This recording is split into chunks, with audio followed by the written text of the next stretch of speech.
งานเผยแผ่หัวใจสำคัญของพระพุทธศาสนาพระพุทธเจ้าอุบัติขึ้นมาบนเป้าหมายแห่งการเผยแผ่ความดีนำความดีไปแทรกไว้ในจุดที่มีความดีไม่มากค่อยๆเจือจางจนกระทั่งความไม่ดีนั้นหายไปเหลือแต่ความดีหรือมีดีมากกว่าไม่ดี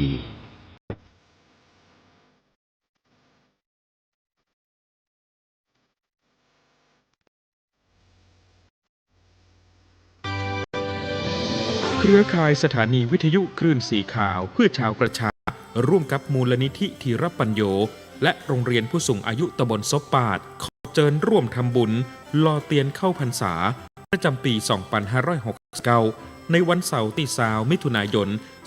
2569 ตั้งแต่เวลา 9 โมงเป็นต้นไปณที่พักสงฆ์สถาบันธรรมาภิวัตรบ้านซบเถินตำบลซบปาดอำเภอแม่เมาะจังหวัดลำปางในโอกาสนี้ขอเรียนเชิญพุทธศาสนิกชนทุกท่านร่วมทำบุญหล่อเทียนเข้าพรรษาท่านผู้มีจิตศรัทธาร่วมทำบุญสามารถร่วมทำบุญได้ที่ธนาคารกรุงไทยชื่อบัญชีที่พักสงฆ์สถาบันธรรมหมายเลขบัญชี536 075 5318ท่านกำลังติดตามรับฟังสถานีวิทยุกระจายเสียงพระพุทธศาสนาแห่งชาติและสังคมคลื่นเพื่อการศึกษาพระพุทธศาสนาและวัฒนธรรมระบบ FM 104.5 เมกะเฮิรตซ์รายการต่อไปเป็นรายการคดีโลกคดีธรรมขอกราบถวายความนอบน้อมแด่พระรัตนตรัยถวายความเคารพพระมหาเถระพระเถรานุเถระทุกท่านขอเจริญสุขญาติโยมสาธุชนที่กำลังติดตามรับฟังรายการจากสถานีวิทยุแห่งนี้ทุกท่านขอนำท่านผู้ฟังเข้าสู่รายการคดีโลกคดีธรรมพบกันในวันนี้วันขึ้น3 ค่ำเดือน8นี้ตรงกับวันพุธที่7 มิถุนายนพระพุทธศักราช2569รายการคดีโลกคดีธรรมมีให้ท่านผู้ฟังติดตามฟังเป็นประจำทุกวันทางสถานีวิทยุแห่งนี้ท่านผู้ฟังสามารถดาวน์โหลดแอปพลิเคชันเพื่อติดตามรับฟังรายการคดีโลกคดีธรรมได้6 เวลาแอปพลิเคชันนี้สามารถติดตามรับฟังรายการคดีโลกคดีธรรมได้ถึง6 เวลาตั้งแต่ 9 นาฬิกาครั้งหนึ่ง 10 นาฬิกาครั้งหนึ่ง 11 นาฬิกาอีกรอบหนึ่ง 13 นาฬิกาอีกรอบหนึ่ง 17 นาฬิกาและตี 1ของทุกวันรายการนี้ออกอากาศหลายสถานีและต่างเวลากันถ้าท่านดาวน์โหลดแอปพลิเคชันวิทยุพุทธศาสนาทั่วไทยไว้ในโทรศัพท์ท่านก็ไม่พลาดในการรับฟังรายการในแต่ละช่วงเวลาที่ท่านสะดวกนอกจากทางแอปพลิเคชันแล้วยังสามารถรับฟังทางสถานีวิทยุภาคพื้นดินตามจังหวัดต่างๆได้อีกด้วยถ้าเป็นภาคเหนือท่านสามารถฟังได้ทางอำเภอแม่แตงจังหวัดเชียงใหม่สถานีวิทยุเพื่อการบริการสาธารณะวัดหนองกายตำบลสันป่ายางอำเภอแม่แตงจังหวัดเชียงใหม่คลื่น FM 89.25 เมกะเฮิรตซ์ออกอากาศเวลา 9 นาฬิกาอันนี้คือรอบแรกของวันที่ท่านสามารถรับฟังได้เวลา นาฬิกาถัดจากวัดหนองกายมาท่านก็เปิดรับฟังได้ที่สถานีวิทยุพระพุทธศาสนาแห่งชาติ ประจำจังหวัดเลย FM 96.50 เมกะเฮิรตซ์วัดป่าจริยธรรมตำบลนาดอกคำอำเภอนาด้วงจังหวัดเลยออกอากาศพร้อมกันกับอีก2 สถานีคือ วัดศรีอุดมวงศ์ตำบลศรีสงครามอำเภอวังสะพุงจังหวัดเลย FM 101.75 เมกะเฮิรตซ์พร้อมด้วยสถานีวิทยุวัดสามชุกตำบลสามชุกอำเภอสามชุกจังหวัดสุพรรณบุรี FM 100.25 เมกะเฮิรตซ์3 สถานีนี้ออกพร้อมกันเวลา 10 นาฬิกาจากนั้นเวลา 11 นาฬิกาท่านสามารถเลื่อนไปรับฟังทางสถานีวิทยุพระพุทธศาสนาแห่งชาติประจำจังหวัดเชียงใหม่วัดฝายหิน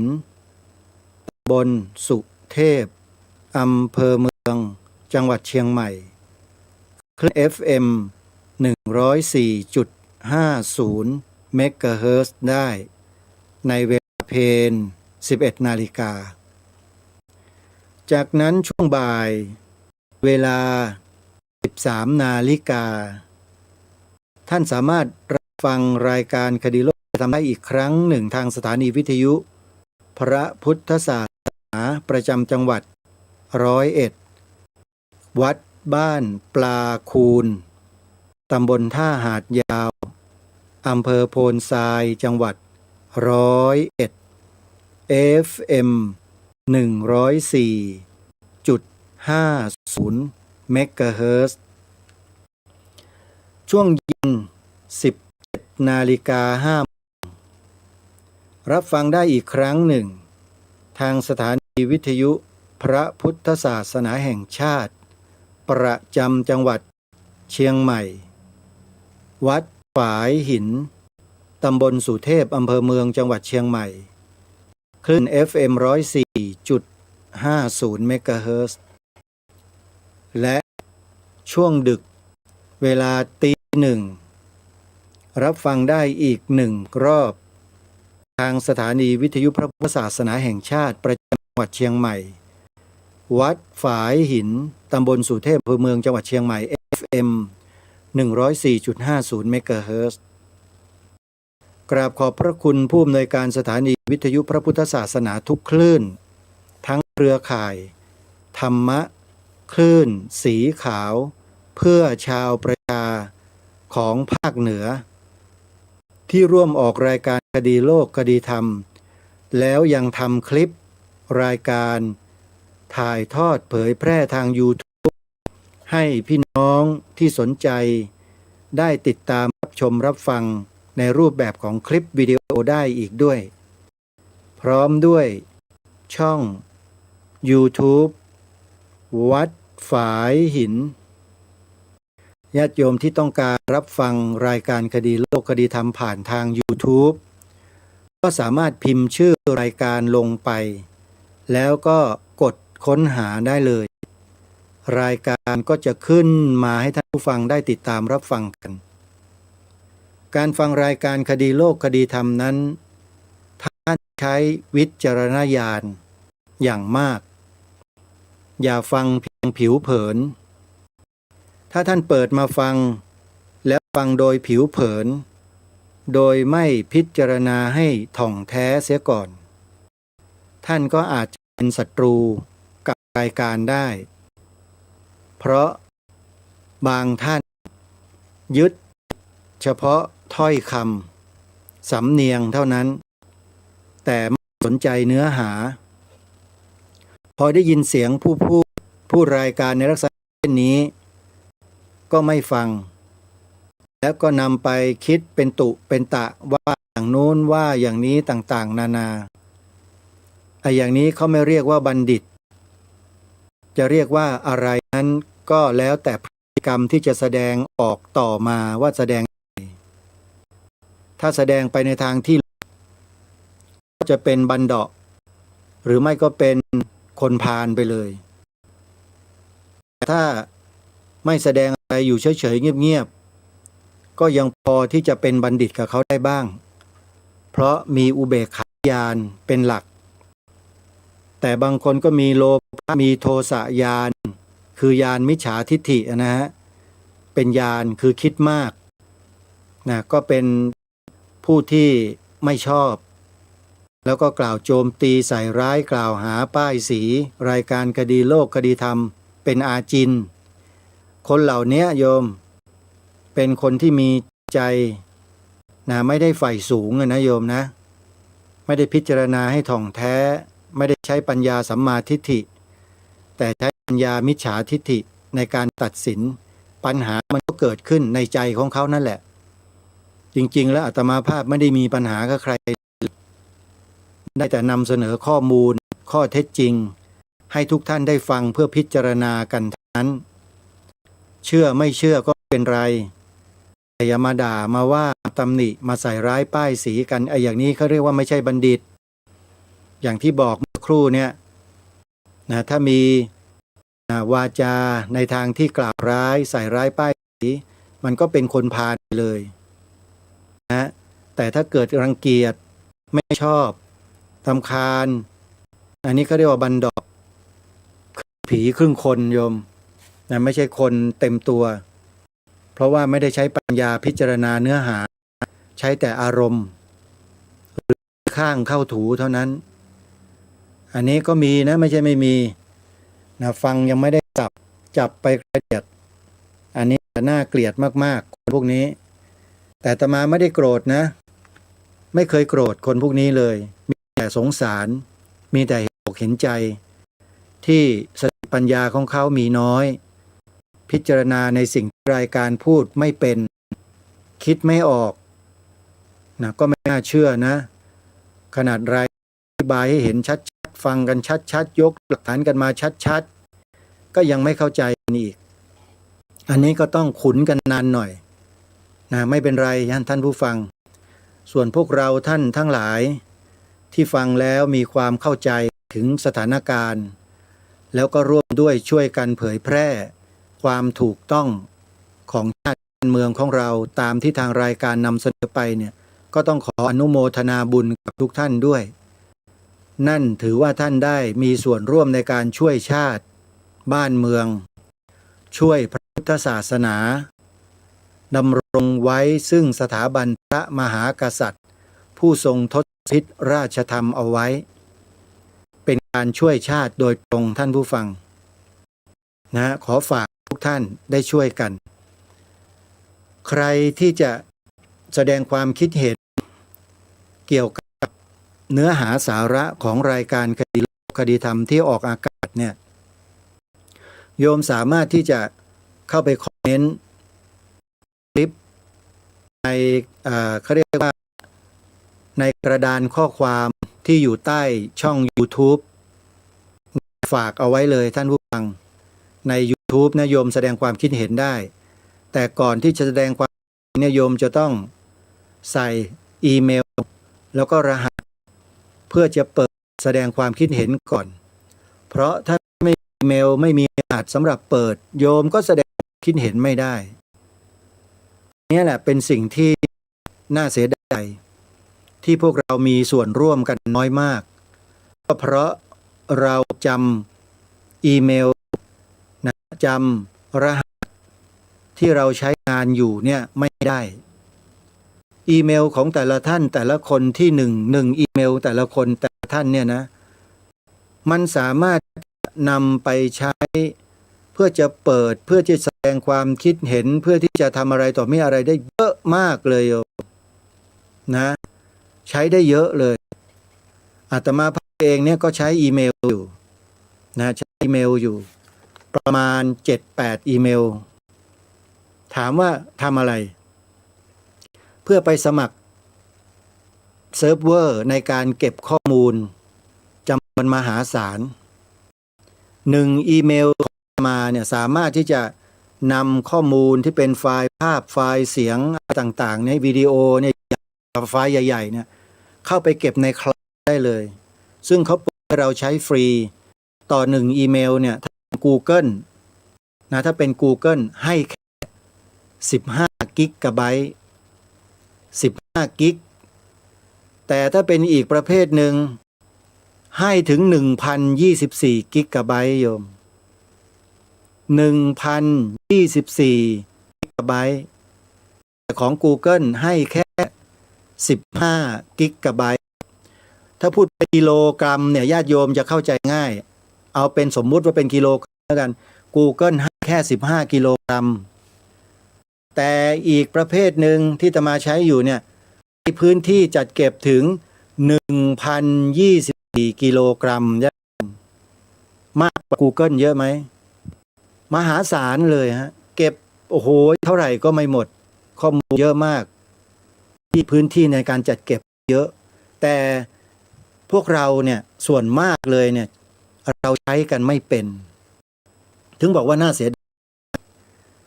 งานที่ดีๆงานที่มีคุณภาพงานที่ควรจะเก็บไว้ในรูปแบบของไฟล์วิดีโอโดยที่ไม่สูญหายไปไหนไม่ถูกลบไม่ถูกอะไรต่างๆที่เขามีให้ใช้แต่เราใช้กันไม่เป็นถึงบอกว่าน่าเสียดายมากอาตมาภาพเนี่ยใช้อยู่ประมาณ4,000 กว่ากิกะไบต์ใช้4อีเมลในการสมัครแล้วก็เก็บข้อมูลสารพัดสารเพตั้งแต่อาตมาทำรายการวิทยุมาตั้งแต่ปี2549จนถึงปัจจุบันเนี่ยก็ใส่เข้าไปทั้งหมดเลยประมาณ 2-3 พันกว่าตอนโยมลองคิดดูว่ากี่ปี1 ปีมี365 วันใช่ไหมแล้วโยมเอา365 วันเนี่ยคูณ20 ปีโยมคิดดูว่าไฟล์เสียงรายการคดีโลกธรรมเนี่ยมีเป็นจำนวนเท่าไหร่365คูณ20นั่นแหละคือเสียงที่อาตมาภาพบันทึกรายการคดีโลกคดีธรรมเก็บเอาไว้อยู่ในคลาวด์นี่แหละจะมาสมัครไปใช้ฟรีๆใส่ไม่หมดเลย1,000 กว่ากิกงานเสียงที่อาตมาบันทึกไว้เนี่ยมีอยู่ประมาณไม่เองโยมประมาณ100ถึงหรือเปล่ารู้100 กิกอะไม่น่าจะถึงหรอกเพราะว่าไฟล์เสียงเล็กมันขนาดแค่30 กว่าเมกหรืออย่างสูงก็40 กว่าเมกะไบต์เท่านั้นเองเมก100 กิโลไบต์เท่ากับ1 เมกะไบต์100 เมกะไบต์เท่ากับ1 กิกะไบต์นะ1 กิกะไบต์เนี่ยมันก็เยอะแล้วโยมนะว่าไม่ใช่น้อยเลยทีเดียวนะเสียดายว่าญาติโยมของเราแต่ละท่านแต่ละคนไม่มีพื้นที่เก็บข้อมูลมีก็ใช้กันไม่เป็นถามอีเมลก็ตอบไม่ถูกไม่รู้มันคืออะไรอีเมลไม่รู้จักนี่ดูเถอะยุคอะไรแล้วญาติโยมอาตมานี่เสียดายมากญาติโยมเราเนี่ยไม่มีใครไปแนะนำญาติโยมหรือไงก็ไม่ทราบนะครูบาอาจารย์ถ้าเป็นไปได้ผมขอเถอะสอนบอกญาติโยมแนะนำญาติโยมเราหน่อยมันไม่เรื่องยากเลยหยิบโทรศัพท์กันมาแต่ละคนแล้วก็ให้เปิดแอปแต่ละเครื่องเนี่ยมันมีแอปพลิเคชันที่เป็น Google มีทั้ง Google Drive มีทั้ง YouTube มีทั้ง Cloud ที่เขาให้สมัครฟรีอยู่ในอีเมลก็มีนะฮะเราก็สามารถเก็บได้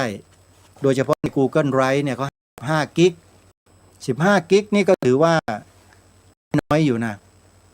เก็บรูปภาพได้เป็นพันภาพเลยอ่ะ15 กิกเนี่ยแต่ถ้าได้อีกยี่ห้อหนึ่งนะที่เขาให้ 1,004 กิกะไบต์เนี่ย 1,000 นะ1 เทเลนะฮะมันเท่ากับ1,000 กิกอะเอาง่ายๆ 1,000 กับ15เนี่ยตัวเลขอันไหนมันมากกว่ากันโยมโอ้โหมหาศาลเลยเก็บกันไม่หวัดไม่ไหวแต่ข้อเสียมันก็มีไม่มีเวลาเราจะดาวน์โหลดไฟล์ออกมาใช้งานเนี่ยโอ้โหใช้เวลาเป็น100 ปีมั้ง 1,000 กิกะไบต์เนี่ยมันโหลดช้าโยมมีทางเดียวถ้าจะให้เร็วนะก็คือต้องเสียตังค์จบซื้อโปรโมชั่นเขาจ่ายเป็นรายเดือนแล้วก็ใช้งานได้อย่างรวดเร็วทันอกทันใจพระเดชพระคุณเหลือเกินดาวน์โหลดไฟล์ขนาดใหญ่ๆภาพยนตร์1 เรื่องเนี่ยที่เป็น 4K นะถ้าเราเสียตังค์ภายในไม่กี่วิ นาทีเท่านั้นนะปรึ๊ดได้แล้ว แต่ถ้าเราฟรีไฟล์เดียวกันนี่แหละใช้ฟรีนะดาวน์โหลดกันทั้งวันไฟล์เดียวเนี่ยนะภาพยนตร์ 4K เนี่ยโยมหนึ่งเรื่องดาวน์โหลดกันทั้งวันฮะกว่าจะได้แต่ละไฟล์ความข้อเสียมันคืออยู่ตรงนี้อันนี้ไหนๆก็พูดแล้วก็ทำความเข้าใจกับทุกสนใจแล้วกันนะฮะก็สามารถไปสมัครใช้ได้นะครับก็ถือว่าเป็นเทคโนโลยีในยุคปัจจุบันที่เราจะต้องตามกันแล้วใช้กันให้เป็นถ้าเราตามไม่กันไม่เป็นเราก็ยังล้าหลังอยู่เราไม่สามารถจะปรับปรุงพัฒนารูปแบบวิธีการนำเสนอสิ่งต่างๆเนี่ยผ่านไปสู่ระบบที่มันมีอยู่ในโลกทุกวันนี้ได้ทันท่วงทีมันทันโยมอาตมาภาพก็พัฒนาตนเองอยู่ตลอดในการศึกษาเรียนรู้ในการที่จะนำสิ่งเหล่านี้มาใช้งานให้เป็นประโยชน์สูงสุดเท่าที่เราสามารถทำได้โดยที่อาตมาไม่ต้องจ่ายกระตังแต่ตังแดงเดียวการใช้คลาวด์พวกนี้ฟรีแต่เราก็ต้องอดทนหน่อยเพราะว่ามันดาวน์โหลดช้าโดยเฉพาะของอีกประเภทหนึ่งอ่ะที่ไม่ใช่ Google นะแต่ Google เนี่ยก็ดาวน์โหลดได้เร็วนะแม้ว่าจะได้15กิกแต่ก็ดาวน์โหลดได้ไวทั้งดาวน์โหลดทั้งอัปโหลดเร็วใช้ได้เลย Google เนี่ยน่าเสียดายว่า Google น่าจะเพิ่มพื้นที่ให้นะอย่างน้อยๆก็น่าสัก100กิกะไบต์ก็ยังดีนะก็จะมีคนหันมาใช้ของ Google เนี่ยเพิ่มขึ้นแต่ถ้าหาก Google ไม่เพิ่มนะคนจะทิ้ง Google หมดแล้วไปใช้ของจีนกำลังมาแรงนะจีนให้พื้นที่ใช้งานเยอะแล้วก็ดาวน์โหลดได้เร็วด้วยต่อไปถ้า Google ไม่เพิ่มจำนวนปรับไม่พัฒนาให้กับผู้คนเนี่ยคนก็จะทิ้งแล้วไปใช้อากูกันหมดแต่ก็ชื่ออะไรผมอาตมาไม่รู้นะของจีนน่ะเนื่องซึ่งต่อไปเนี่ยก็คงจะได้มีใช้กันนะโยมนะฮะอาตมาก็พยายามเล็งๆอยู่เหมือนกันว่าจะเป็นตัวไหนอย่างไรที่มันจะเข้ามาแล้วเราก็จะได้หยิบฉวยเอามาใช้ให้เป็นประโยชน์กับงานของเรานะฮะอันนี้ก็พูดคุยกันในเรื่องเทคโนโลยีนะในฐานะที่เราทำงานด้านสื่อแล้วก็มีระบบนะอิเล็กทรอนิกส์ที่ทันสมัยคือแอปพลิเคชันในการรวบรวมสถานีวิทยุออกอากาศสดตลอด24ชั่วโมงให้พวกเราได้ฟังกันทั่วโลกเนี่ยอันนี้ถือว่าครูบาอาจารย์มีการพัฒนากันมากโดยเฉพาะเจ้าของที่เป็นผู้พัฒนาแอปพลิเคชันวิทยุพุทธศาสนาทั่วไทยเนี่ยก็มรณภาพไปแล้วเมื่อเดือนมีนาคมที่ผ่านมาเนี่ยเมษายนขออภัยมีนาคมนะอาตมาภาพก็ไปงานช่วยการมาคือท่านพระครูจริยสารธรรมของเรานี่แหละท่านได้สร้างสรรค์ผลงานที่ดีๆตรงนี้เอาไว้ให้แก่พวกเราญาติโยมและพวกเราจะไม่ตอบแทนคุณท่านบ้างเลยแต่ละเดือนเนี่ยสถานีวิทยุวัดป่าจริยธรรมต้องใช้จ่ายนะโยมค่าใช้จ่ายนี่เยอะอยู่ประมาณ 4-5 หมื่นและถ้าเราช่วยกันคนละกองทุนโอนเข้าไปที่สถานีวิทยุวัดป่าจริยธรรมนะกองหนึ่งก็เอาอย่างสูงสุดก็200 บาทต่ำสุดก็แล้วแต่กำลังศรัทธาของเราเนี่ยแหละช่วยกันโยมคนละไม้คนละมือทำบุญเผยแผ่ธรรมเท่ากับว่าเราได้ให้ธรรมะเป็นทานไปในนั้นด้วยนะโยมนะการทำบุญสถานีวิทยุพระพุทธศาสนาเนี่ยถือว่าเป็นการให้ธรรมะเป็นทานนะโยมเราเนี่ยแสดงพูดธรรมะบรรยายธรรมะไม่ได้แต่เราสามารถให้ธรรมะพูดได้อันนี้เขาเรียกว่าให้ทางอ้อมก็คือการสนับสนุนการทำงานเผยแผ่ธรรมะนั่นก็คือว่าบริจาคเป็นปัจจัยเนี่ยเข้าไปเลย10 บาท20 บาท100 บาท200 500แล้วแต่กำลังของเราถ้าเราคิดว่าสิ่งที่เราได้ฟังได้รับจากสถานีวิทยุที่เราฟังอยู่นี่เป็นประโยชน์เราได้ประโยชน์เราก็ควรจะตอบแทนคุณค่าที่เราได้ประโยชน์จากสถานีวิทยุนั้นๆด้วย นะโยมนะ ก็ขออนุโมทนาบุญกับทุกท่านทุกคนที่มีความตั้งอกตั้งใจในการที่จะช่วยกันสืบสารรักษาต่อยอดสิ่งที่ดีงามเหล่านี้ร่วมกันกับครูบาอาจารย์ของเราอาตมาภาพเองก็เป็นส่วนหนึ่งนะในการช่วยสนับสนุนส่งเสริมให้สถานีวิทยุต่างๆนั้นได้มีกำลังในการทำหน้าที่ถึงแม้ว่าจะไม่ได้บริจาคปัจจัยบ่อยครั้งนะไม่ได้บริจาคบ่อยครั้งแต่ก็เป็นกำลังปากเสียงให้กับสถานีวิทยุเหล่านั้นอยู่คือชวนญาติโยมเรานี่แหละช่วยกันทำบุญสถานีที่ญาติโยมกำลังฟังกันอยู่ฟังอยู่ภาคเหนือสถานีวิทยุวัดไหนโยมฟังให้ดีๆแล้วโยมจดเบอร์โทรศัพท์จดเบอร์บัญชีของวัดนั้นเอาไว้เสร็จแล้วพอถึงสิ้นเดือนหรือจังหวะไหนที่มันเหมาะเจาะโยมก็ทำบุญเข้าไปไม่ต้องไปกำหนดหรอกว่ามันจะต้องเป็นจำนวนเท่านี้ทุกเดือนคือตามกำลังของเราโยมมีมากเราก็ทำมากมีน้อยเราก็ทำน้อยแต่ขอให้ทำด้วยความตั้งใจอันบริสุทธิ์ใจนะแล้วให้อธิษฐานจิตด้วยใจที่ข้าพเจ้าได้มาด้วยความบริสุทธิ์ผุดผ่องเหมือนลอยมาจากนภาอากาศเพราะได้เป็นเบี้ยของคนสูงอายุหรือบัตรคนจนอะไรก็แล้วแต่ก็ว่าไปนะจริงนี่นะที่รัฐบาลเขาให้มาข้าพเจ้าขอทำบุญเผยแผ่ธรรมะในพระพุทธศาสนาด้วยบริจาคเข้าสถานีวิทยุวัดหนองกายวัดฝายหินวัดบ้านปลาคูนวัดสามชุกวัดศรีอุดมวัดป่าจริยธรรมวัดอารามมงคลวัดสวนป่าดอนยานางวัดท่าพระจักรวัดนั้นวัดนี้วัดโน้นแต่ละวัดญาติโยมเราก็จะได้บุญไปกับครูบาอาจารย์ของเราด้วยผู้ที่ฟังรายการอยู่ทุกวันเขาก็ได้ความรู้ได้ปัญญาสัมมาทิฏฐิแก้ปัญหาชีวิตแก้ปัญหาสังคมประเทศชาติได้อีกด้วยโอ้โหไม่รู้จะบอกยังไงเลยว่าบุญมันหลายต่อเหลือเกินการทำบุญสถานีวิทยุเนี่ยโยมได้บุญหลายต่อนะคนที่เขาฟังเนี่ยหนึ่งเขาได้ปัญญาได้ความรู้สองนำเอาความรู้หรือปัญญานั้นไปใช้ให้เป็นประโยชน์ต่อตนเองครอบครัวสังคมประเทศชาติ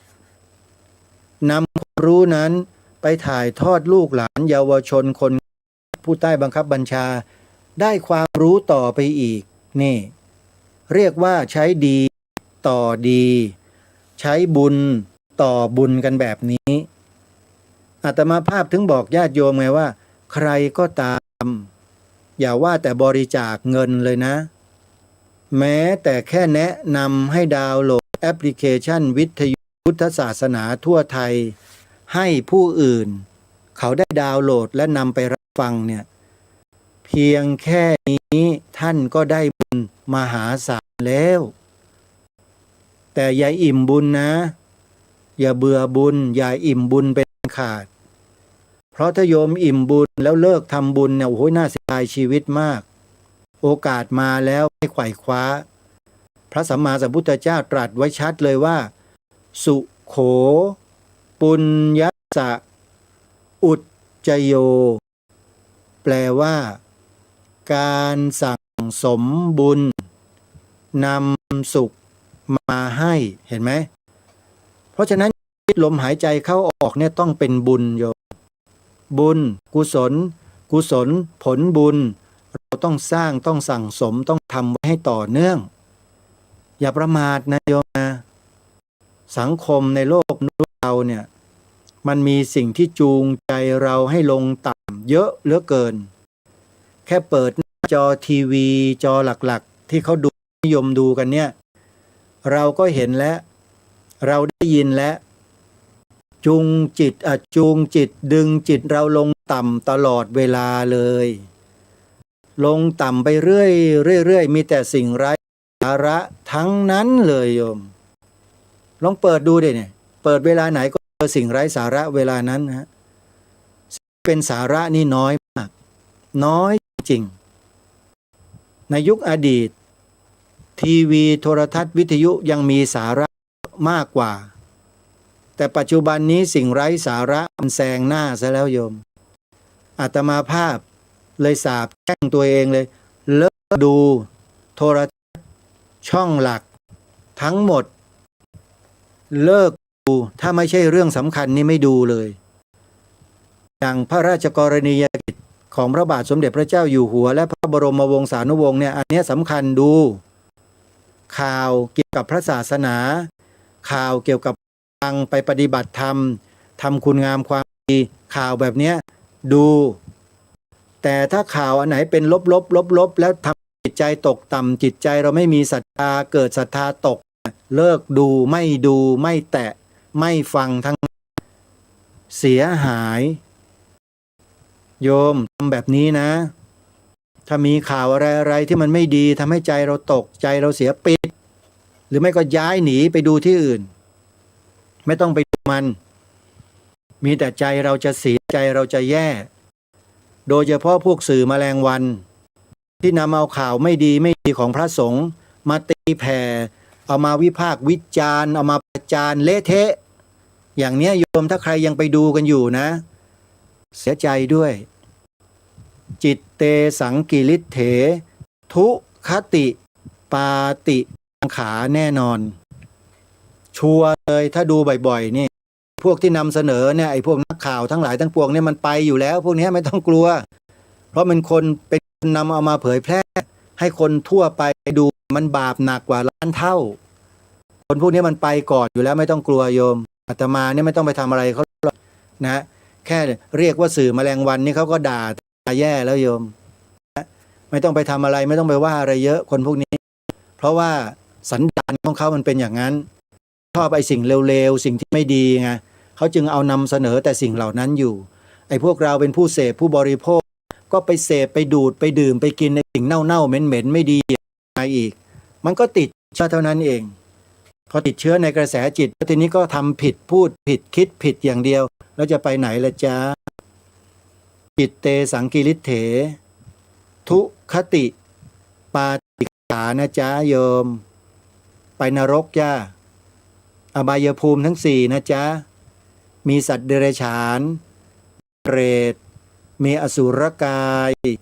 มีสัตว์นรกจ้าเลือกได้เลยนะจ๊ะจะไปไหนถ้ายังคิดดูสื่อแรงวันกันอยู่เตรียมตัวกันได้เลยนะจ๊ะเนี่ยแนะนำมาฟังแอปพลิเคชันของครูบาอาจารย์เนี่ยหลับตาแล้วเอาหูฟังเนี่ยโยมโอ้โหประโยชน์มหาศาลเลยแนะนำสิ่งที่ให้แต่ก็ไม่ค่อยสนใจกันดาวน์โหลดไม่เป็นโอ้ยคอยบ่เป็น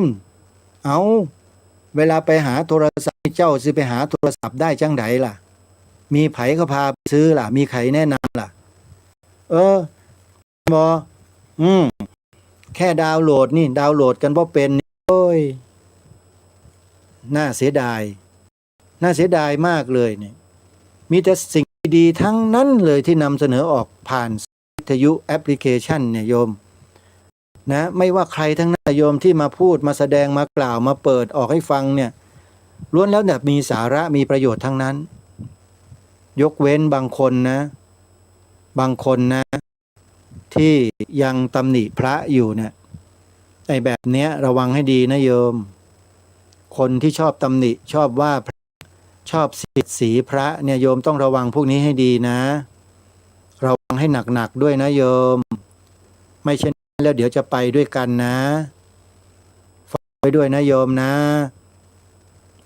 มีอยู่สถานีหนึ่งที่อยู่ในแอปพลิเคชันขออนุญาตครูบาอาจารย์นะผมแนะนำญาติโยมให้ฟัง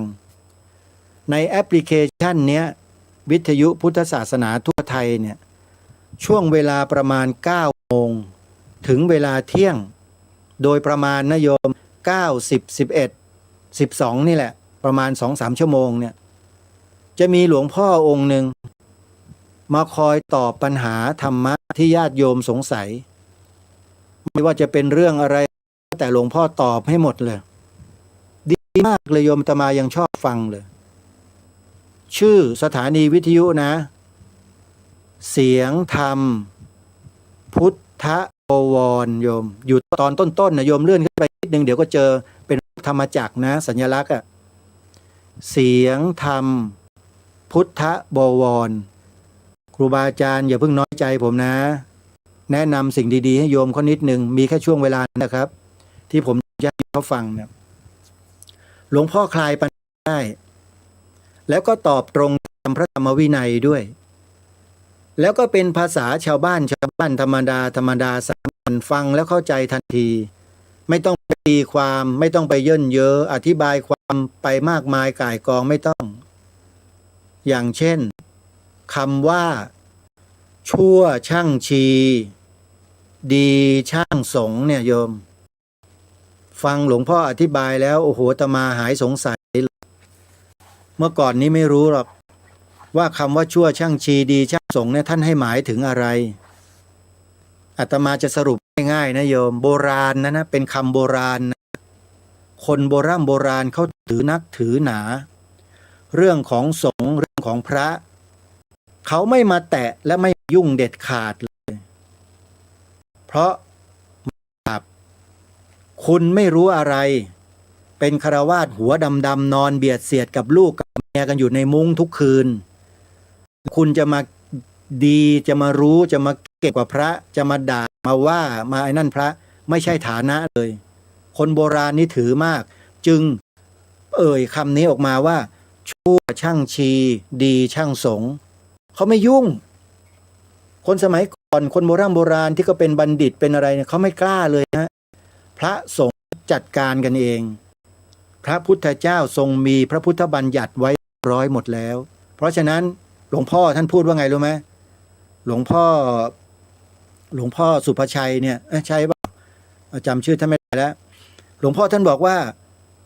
ญาติโยมอย่าเสือกใช้คำนี้เลยนะโยมแรงด้วยนะเนี่ยหลวงพ่อนี่พูดภาษาตรงๆเลยโยมอาตมายังชอบเลยโอ้หลวงพ่อองค์นี้ท่านเป็นคนซื่อตรงต่อพระธรรมวินัยจริงๆนะท่านไม่เข้าข้างใครด้วยใครที่ผิดก็ต้องผิดใครกล่าวไม่ถูกท่านก็บอกว่าไม่ถูกใครที่ถูกต้องเป็นอย่างนี้ท่านก็ยกหลักมานี่ต้องอย่างหลวงพ่อเนี่ยหลวงพ่อสุรชัยไม่ใช่สุภชัยนะหลวงพ่อสุรชัยฉันทะสูโรวัดบวรพุทธาวาสอำเภอมหาราชหรือไงอยู่อยุธยาเนี่ยโยมแล้วก็มีสถานีอยู่ในแอปพลิเคชันของเราด้วยเสียงธรรมพุทธบวรช่วงเวลาประมาณ9 โมง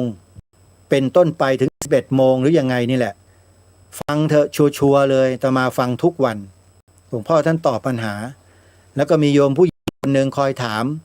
มแทนพวกคฤหัสถ์ทั้งหลายทั้งปวงที่อยากจะได้ใคร่จะรู้อะไรต่อมีอะไรเรื่องซุบซิบนินทาเรื่องที่เขากล่าวหาพระเรื่องข่าวของพระเนี่ยโยมก็จะเป็นกันเอาข่าวพวกนี้มาถามหลวงพ่อก็ตอบแบบสะบัดช่อเลยโยมอย่าเสือกโอ้โหนี่ท่านพูดนะมาไม่ได้พูดเองนะโยมเอาคำของท่านมาที่ชอบไปอะไรเขาเรียกว่าไปยุ่งเรื่องของพระเนี่ยพระสงฆ์ท่านจะแก้ปัญหาอะไรของท่านแก้กันเองได้เพราะพระธรรมวินัยมีไว้ให้หมดแล้วเพราะฉะนั้นญาติโยมอย่าเสือกท่านพูดแบบนี้เลยหนักกว่าอาตมาไหมโยมหนักกว่านะอาตมาไม่เคยพูดคำนี้นะนี่ยืมคำท่านมาพูดให้ฟังเฉยๆไม่เชื่อโยมลองไปฟังดูในแอปพลิเคชันนะอาตมาถึงบอกให้ดาวน์โหลดทุกวันนี่แหละแล้วก็อาตมาก็ตามฟังอยู่แต่ละสถานีพื้นหลักๆที่ดีๆอยู่แล้วเนี่ยมีอยู่แล้วโยมอย่างวัดหนองกายเนี่ยอยู่ระดับกลางๆนะเลื่อนขึ้นหน่อยแล้วโยมก็หาหนองกายโยมเปิดฟังดูเถอะมีสาระมีธรรมะปฏิบัติครูบาอาจารย์สายวัดป่าต่างๆเนี่ยวัดหนองกายมาเปิดให้เราฟังดีมากเลยโยมแล้วไม่ใช่แค่นั้นนะชวนเราสร้างบารมีธรรมด้วย ไปช่วยเหลือสังคมข้างนอกโรงพยาบาลโรงเรียนบ้านยากจนคนพิการตาบอดอะไรต่อมีอะไรเยอะแยะวัดหนองกายอนุเคราะห์สงเคราะห์กันอยู่ถ้าเราได้มีส่วนร่วมทำบุญกับวัดหนองกายเนี่ยเราก็จะได้บุญหลายต่อหลายอย่างเลยวัดหนองกายบริหารดีมากนะโยมนะวัดต่อมาที่อยู่เชียงใหม่เหมือนกันแต่อยู่ในเมืองวัดฝายหินวัดฝายหินนี่ก็เหมือนกันญาติโยมเจ้าวาดเนี่ยไม่ได้อยู่นิ่งนะเวลามีงานมีการตามวัดวารามต่างๆในเมืองเชียงใหม่หรือว่าในอำเภอออกไปข้างนอกเนี่ยวัดหนองกายนี่ส่งเจ้าหน้าที่ไปแล้วไปถ่ายทอดเสียงสดออกอากาศเลยโฆษกมัคคณายกพูดก็ออกอากาศไปด้วยญาติโยมมาถามนู่นถามนี่อ้าวรถคันนี้โปรดเลื่อนหมายเลขทะเบียนนี้อ้าวลูกใครมาหลงตรงนี้ตรงนั้นออกอากาศหมดเลยนี่คืองานวัดโยมวัดฝายหินเนี่ยอนุเคราะห์วัดวาอารามต่างๆให้ใช้สถานีวิทยุ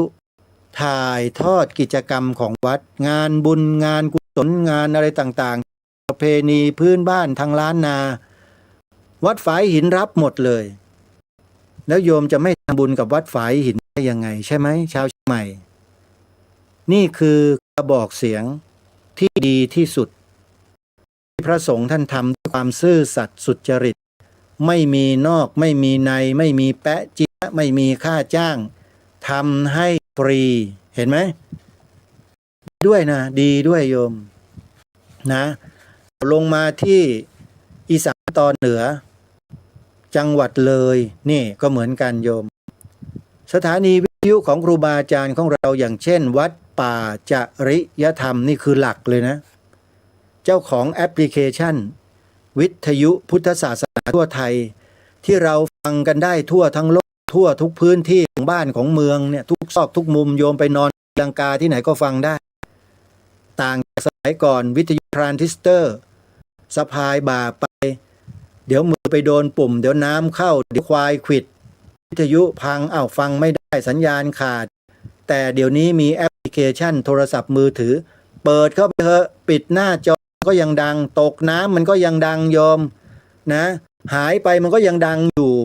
มันเป็นนั้นนี่มันดีขนาดนี้นะโยมเนี่ยป่าจริยธรรมทำไว้ให้พวกเราเห็นไหมแล้วเราจะไม่ตอบแทนครูบาอาจารย์ด้วยการสนับสนุนค่ากระแสไฟฟ้าให้กับสถานีวิทยุเหล่านี้หรือต้องช่วยกันโยมนะวัดป่าจริยธรรมอำเภอนาด้วงจังหวัดเลยไปแล้วในจังหวัดเดียวกันมีอีกคลื่นหนึ่งโอ้โหนี่ก็หนักเลยทำงานจริงๆเจ้าวาดวัดโยมไม่หยุดไม่หย่อนและเป็นคนที่มีอุดมการณ์ทุ่มเทในเรื่องของความรักชาติศาสนาพระมหากษัตริย์หนึ่งของจังหวัดเลยไม่มีใครเทียบได้เลยฮะยอมรับนะต้องยอมรับมาตรงนี้นะปฏิบัติธรรมเฉลิมพระเกียรติ12สิงหา3มิถุนา28กรกฎาเมื่อก่อนนี้ก็5ธันวานี่ทำมาตลอดเลยวัดไหนล่ะวัดศรีอุดมวงศ์อำเภอวังสะพุงจังหวัดเลยนั่นเองเห็นไหมอาตมามีปากช่วยพูดให้ครูบาอาจารย์เพื่อให้ญาติโยมได้รู้ว่าท่านเราวัดเหล่านี้ที่อาตมาเอ่ยนามมันตั้งแต่วัดหนองกายวัดฝายหินวัดป่าจริยธรรมถึงวัดศรีอุดมวงศ์เนี่ยนะทำงานไม่หยุดไม่หย่อนไม่พักไม่ผ่อนนอนก็ยังละเมอทำงานเนี่ยเห็นไหมจริงๆนะโยมนะอาตมาเคยได้ยินพระครูดมราวัดละเมอนะทำงานนะอะไรนะตวาดโยมอะไรของท่านนี่แหละคือท่านเป็นพระที่มีเจตนามีเมตตาที่ดีและท่านก็จะดุโยมบ่อยโยมก็จะรู้กันโดยเฉพาะโยมนงรักราชวงศ์เนี่ยโดนดุใช่ไหมดุจนกระทั่งได้ดีโยมจนบวชชีทุกวันนี้ไม่สึกเนี่ยครูบาอาจารย์โยมวัดเหล่านี้ถ้าเราช่วยสนับสนุนส่งนะก็จะมีสิ่งดีๆกระจายออกไปสู่สังคมเพิ่มขึ้นมากขึ้นดีไหมโยมความดีกระจายไปสู่สังคมเยอะๆเนี่ยดีไหมดีงั้นก็ต้องช่วยครูบาอาจารย์นะพระครูดมนี่จะจัดงาน ปริวาสกรรมเดือนหน้าด้วย งานปริวาสกรรมที่วัดศรีอุดมวงศ์15 กรกฎาคมถึง24 กรกฎาคมอย่าลืมไปช่วยงานครูบาอาจารย์นะโยมนะ ใครอยู่จังหวัดเลยพระครูอุดมจัดงานปริวาสวัน แล้วก็มีการจับสลากพัดด้วยนะถวายสลากพัดแด่พระสงฆ์ที่มาอยู่ปริวาสโยมก็จะได้ทำบุญมหาสังฆทานใหญ่ด้วยนะโยมนะขอเชิญทุกท่านไปร่วมงานกันมาอีกวัดหนึ่งโยมอยู่จังหวัด101โอ้วัดนี้ขอบอกได้เลยว่ารายการเนื้อหาที่ออกอากาศสถานีนี้เนี่ยเหมือนใครและก็ไม่มีใครเหมือนด้วยในช่วงสายๆโยม8 โมง 9 โมง 10 11 โมงเนี่ยนะโยมลองฟังดูสิหลังจากรายการคดีโลกคดีธรรมอาตมาจบไม่ใช่ขอไปวัดนี้สถานีนี้ออกรายการประมาณบ่ายโมงแต่เวลาช่วงสายๆนะโยมชาวบ้านเขามันซื่อกันโทรศัพท์เข้ามาร้องเพลงลูกทุ่งร้องเพลงเก่าๆรำล่องรำเรื่องทางอีสานวัฒนธรรมประเพณีเขาสืบสารเขารักษากันไว้ดีมากเลยเนี่ยสถานีแบบเนี้ยโยมเห็นไหมครูบาอาจารย์นั่นแหละท่านพระครูสมุนิติศาสตร์ผู้อำนวยการสถานีวิทยุได้รับมอบหมายพ่อเจ้าวาดวัดบ้านปลาคูนตำบลท่าหาดยาวอำเภอโพนทรายจังหวัด101แม่สุบินแสงสักคูนี่เป็นกำลังหลักอยู่ท่านหนึ่งไม่รู้ว่าโยมพ่อคมสอนพ่ออะไรนะคำสอนสมมาสาใช่ไหมกับโยมแม่ดวงพรแม่ชาวเหนือเนี่ยยังอยู่ดีมีแห้งอยู่บ่นะส่งเสียงมากันบ้างเด้อโยมอาตมาเนี่ยชื่นชมทุกท่านทุกคนเลยที่ช่วยกันขับเคลื่อนงานเผยแผ่พระพุทธศาสนาผ่านวัฒนธรรมประเพณีของอีสานทำได้ดีโยมทำต่อไปเถอะอาตมายังอยากจะโทรศัพท์เข้าไปเลยอยากจะไปพูดเหมือนกันนั่นแหละแต่เป็นพระไงโยมก็เลยต้องอดใจไว้เพราะฟังแล้วถูกลองไปเปิดฟังวัดบ้านปลาคูนดูบ้างนะโยมตอนสาย90 โมงนะแม่ออกพ่อออกเนี่ยเขาจะมาโทร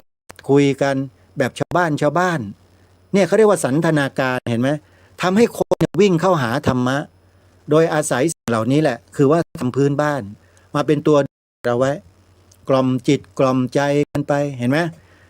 นี่คือเทคนิคและวิธีการของแต่ละสถานีจะไม่เหมือนกันญาติโยมวัดบ้านปลาคูนแล้วทีนี้มาที่วัดสามชุกโอ้วัดสามชุกนี่น่าสงสารหลวงพ่อเจ้าอาวาสพระครูสุวรรณวิจิตรทำไมสงสารรู้ไหมหลวงพ่อท่านพูดไม่เก่งหลวงพ่อท่านพูดจูงใจใครไม่ค่อยเป็นแล้วท่านก็ทำงานทุ่มเทเสียสละชีวิตนะโยมพ่อเนี่ยปกป้องพระพุทธศาสนาแบบสุดชีวิตนะโยมทำไมอาตมาทราบทำไมรู้ก็ทำงานอยู่กับท่านถึงแม้จะอยู่ห่างกันท่านอยู่สุพรรณบุรีอาตมาอยู่กรุงเทพแต่รู้ถึงการทำงานทำการและเจตนาของหลวงพ่อเป็นอย่างดีหลวงพ่อวัดสามชุกเนี่ยอายุ70 กว่าโยมใกล้จะ80เข้าไปแล้วแต่หัวใจของมีความห่วงใยพระพุทธศาสนาในประเทศไทยมากทำไมล่ะ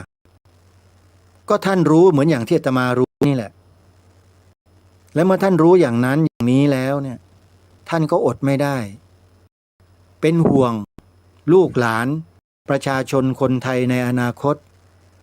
เพลียงพล้ำและตกเป็นเบี้ยล่างของคนบางกลุ่มบางซึ่งท่านก็พยายามจะพูดแต่อาตมาก็ห้ามหลวงพ่อไม่ต้องพูดหลวงพ่อพูดอย่างที่ผมพูด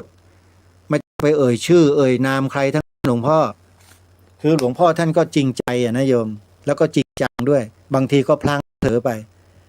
มาก็คอยกราบขอวิงวอนหลวงพ่อเบาๆนะหลวงพ่อเดี๋ยวรายการผมจัดเองหลวงพ่อมีข้อมูลอะไรหลวงพ่อบอกผมมาเพราะอาตมาก็ออกรายการวัดสามชุกเวลา10 นาฬิกา10 โมงเช้านะโยม10 โมงเช้า10 โมงสาย10 นาฬิกาโยมลองฟังที่วัดสามชุกดูหลวงพ่อก็จะนำไปเปิดบางทีก็เวลา9บ้างบางทีก็ไปเวลาอื่นบ้างก็แล้วแต่กิจกรรมของวัด นะก็ไม่ค่อยแน่นอน แต่หลักๆก็คือ10 นาฬิกานั่นแหละนะหลวงพ่อท่านเป็นพระที่เสียสละนะโยมและเป็นพระวิปัสสนาจารย์ด้วย วัดท่านก็เป็นสำนักปฏิบัติธรรมประจำจังหวัดอยู่ด้วย หลวงพ่อทำงานหลายด้านนี้หลวงพ่อก็ทุ่มเทให้กับการศึกษาจนกระทั่งจบปริญญาเอกจากมหาวิทยาลัยมหาจุฬาลงกรณราชวิทยาลัยแล้วด้วยเพื่ออะไรเพื่อให้หลวงพ่อเนี่ยท่านต้องการที่จะพูดให้ญาติโยมได้ฟังแล้วก็เข้าใจแล้วก็เชื่อในสิ่งที่ท่านพูดเจตนาท่านเท่านี้แหละสิ่งที่ท่านพูดเสมอก็คือภัยคุกคามพระพุทธศาสนานี่คือหลวงพ่อวัดสามชุกโยมอย่าลืมไปทำบุญกับหลวงพ่อนะ